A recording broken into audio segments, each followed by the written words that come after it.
ამგვარად როგორც წინა საუბრიდან ვიცით, ძველი წელთაღრიცხვის 540 წელს საქართველოში დაიწყო მზის კალენდარული წელთაღრიცხვა. საქმე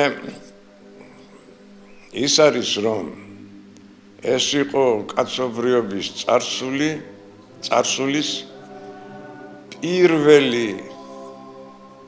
წელთაღრიცხვა, რომელიც იწყებს წელთა აღრიცხვას რომელიმე დათქმული საწყისი დრო ჟამისეული წერტილიდან. 540 წელი ფრიად მნიშვნელოვანია ორი გარემოების გამო. იმის გამო, რომ პირველი კაცობრიობის წარსულმა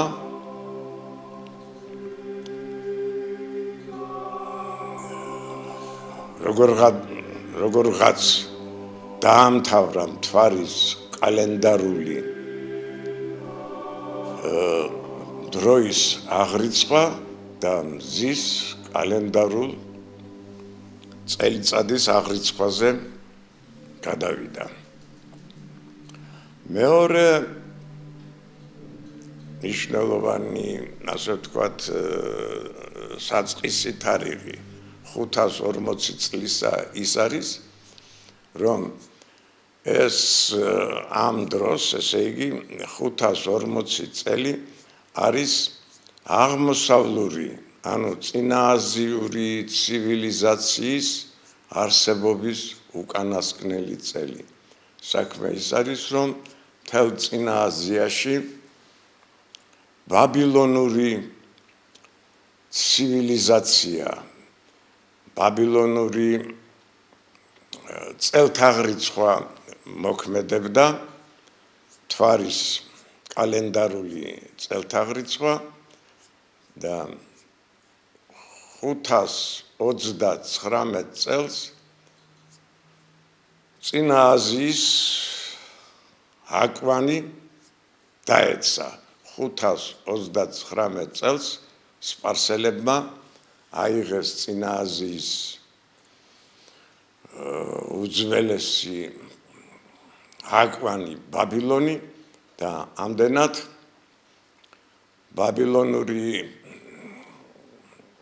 სახელმწიფოს არსებობა შეწყდა მთელი წინა აზიის უზარმაზარ მიწა-წყალზე, წარმოიშვა სპარსელთა უზარმაზარი იმპერია. 525 წელს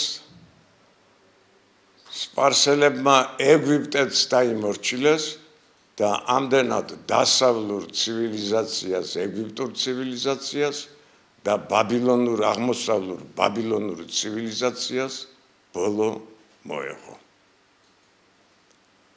ამდენად გასაოცარი არ არის, რომ ქართველი ქურუმების წინაშე იყო ამ ორი ცივილიზაციის გადარჩენის მისია და ეს ქართველმა ქურუმებმა ბრწყინვალედ შეასრულეს. საქმე ის არის, რომ საქართველო ყოველთვის იყო ერთდაგვარი ხიდი, შემაერთებელი ხიდი დასავლური ეგვიპტური და აღმოსავლური ბაბილონური ცივილიზაციისა. ეგვიპტეში ხმარებაში იყო ეგრეთ წოდებული იეროგლიფური დამწერლობა და დროჟამის მზის კალენდარი.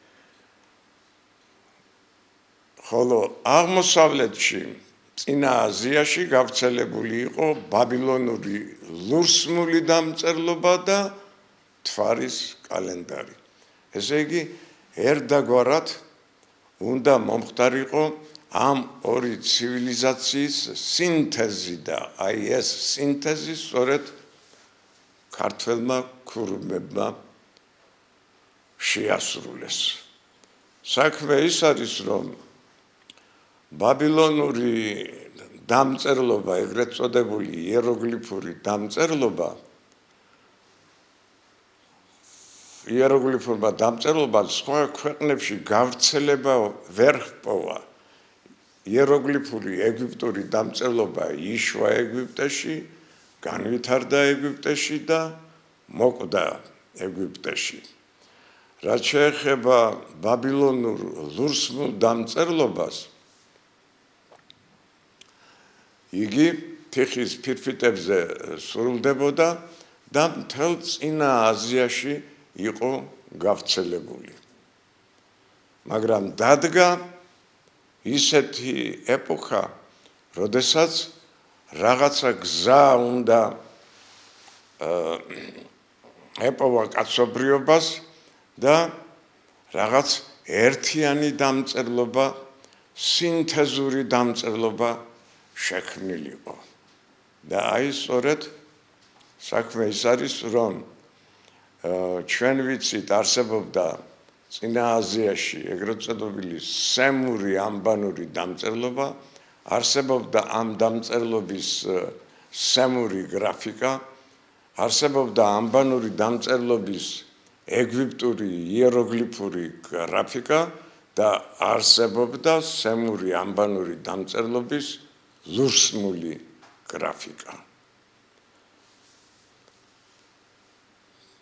აი ქართველმა ქურუმებმა, ესე იგი, არჩიეს, რომ ეგვიპტური იეროგლიფური ურთულესი დამწერლობის ნაცვლად ბაბილონური ლურსმული სიტყვიერ მარცვლოვანი დამწერლობის ნაცვლად შემოღებულიყო წმინდა ანბანური დამწერლობა, როდესაც დამწერლობის ნიშანი ცალკეული ბგერის მნიშვნელობისა და არა მთელი სიტყვისა, ან მარცვლისა, ან სიტყვის ძირის მნიშვნელობა აქვს. შესაბამისად, საქმე ის არის, რომ ის ქართული კალენდარული წელთაღრიცხვა, რომელიც შემოღებული იქნა ქართველთა ქურუმთა მიერ ძველი წელთაღრიცხვის 540 წელს, ამ წელთაღრიცხვის კალენდარი განხორციელებულია ქართულ ანბანში.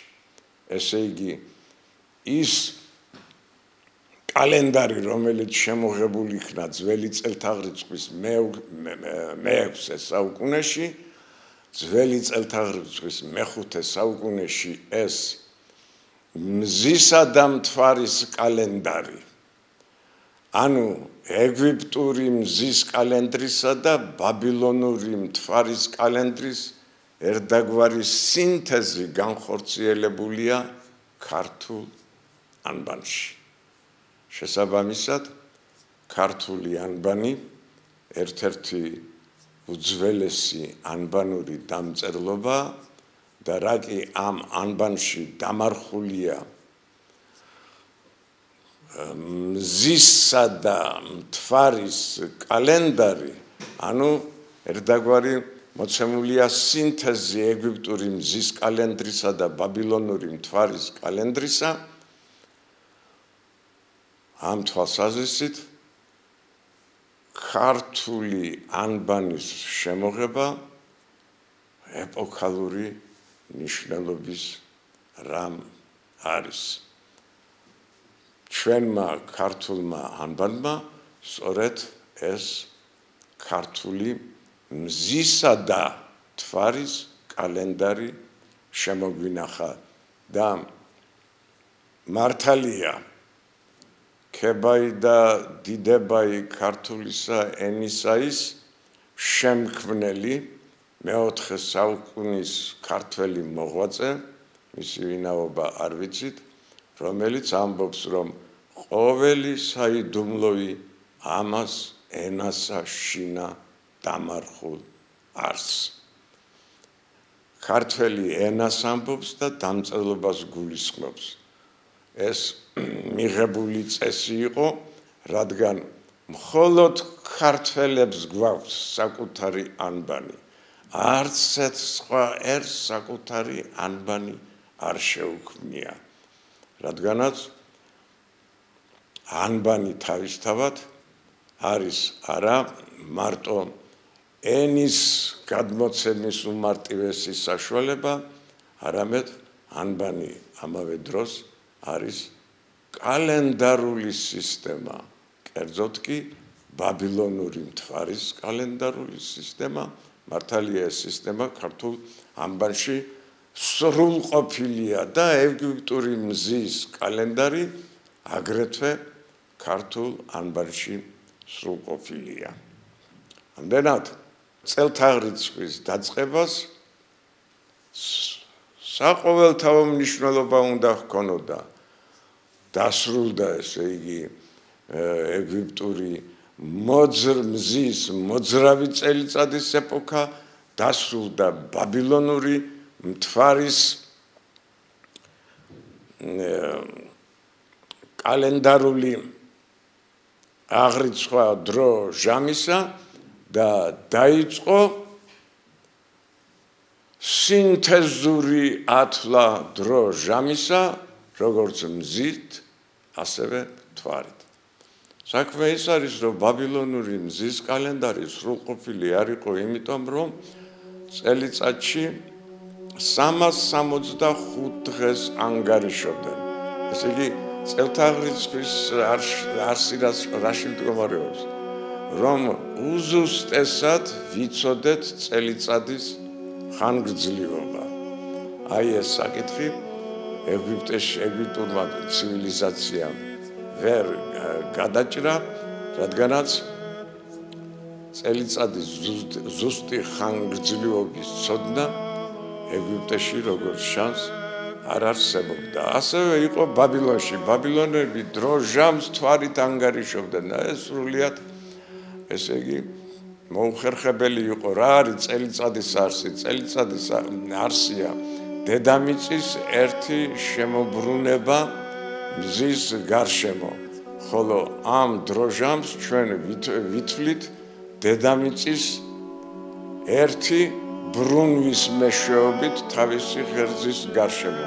დღეღამე ეს არის დედამიწის ერთი შემოbrunება თავის ღერძის გარშემო, ხოლო წელიწადი არის დედამიწის ერთი შემოbrunება მზის გარშემო. ეს დროის უთანაზომო სიდიდეებია. ამიტომ ზუსტი გამოთვლა წელიწადისა დღეღამეთა საშუალებით თითქმის შეუძლებელია კაცობრიობა თავისი ისტორიის მანძილზე სწორედ ამ საკითხის გადაწყვეტას ცდილობდა. 500 წლის შემდეგ რომაელებმა შექმნეს მზის კალენდარი, რომლის ცდომილება იყო 11 წუთი და 14 წამი. იულიანური კალენდარი, რომელიც შემდეგ შესწორდა გრიგორიანული კალენდარი და ჩვენ ახლა გრიგორიანული კალენდარით ვსარგებლობთ, 26 წამის შეცდომით ანგარიშობს წელიწადს. ხოლო ქართული მზის კალენდარი, რომელიც შემოღებული იქნა ძველი წელთაღრიცხვის 540 წელს, წელიწადს წამის სიზუსტით ანგარიშობს. ასეთი ზუსტი სრულყოფილი მზის კალენდარი კაცობრიობა არ იცის. მოდი ამით დავამთავროთ.